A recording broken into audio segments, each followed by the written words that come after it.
คนเราอยากไปสาล็อกคำดูยี่กวนให้ว่าตัวยาไม้นะตัวยอดดอกนั่นนะนายอดตอนแต่ดูชัดเราเลยอะดูเดินบินนครหลวงพระปางนะ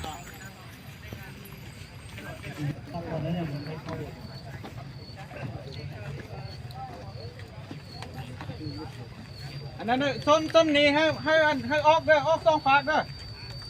ออกสองฝากเลยนี่ตาเขียว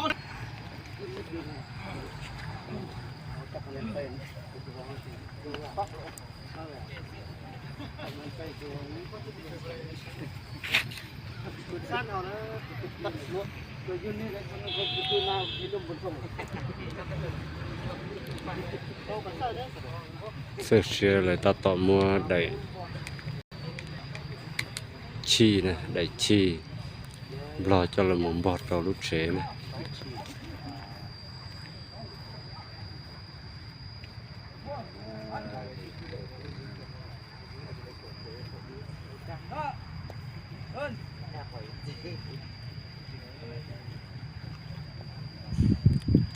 เดี๋ยวนี้นี่ทางการเราได้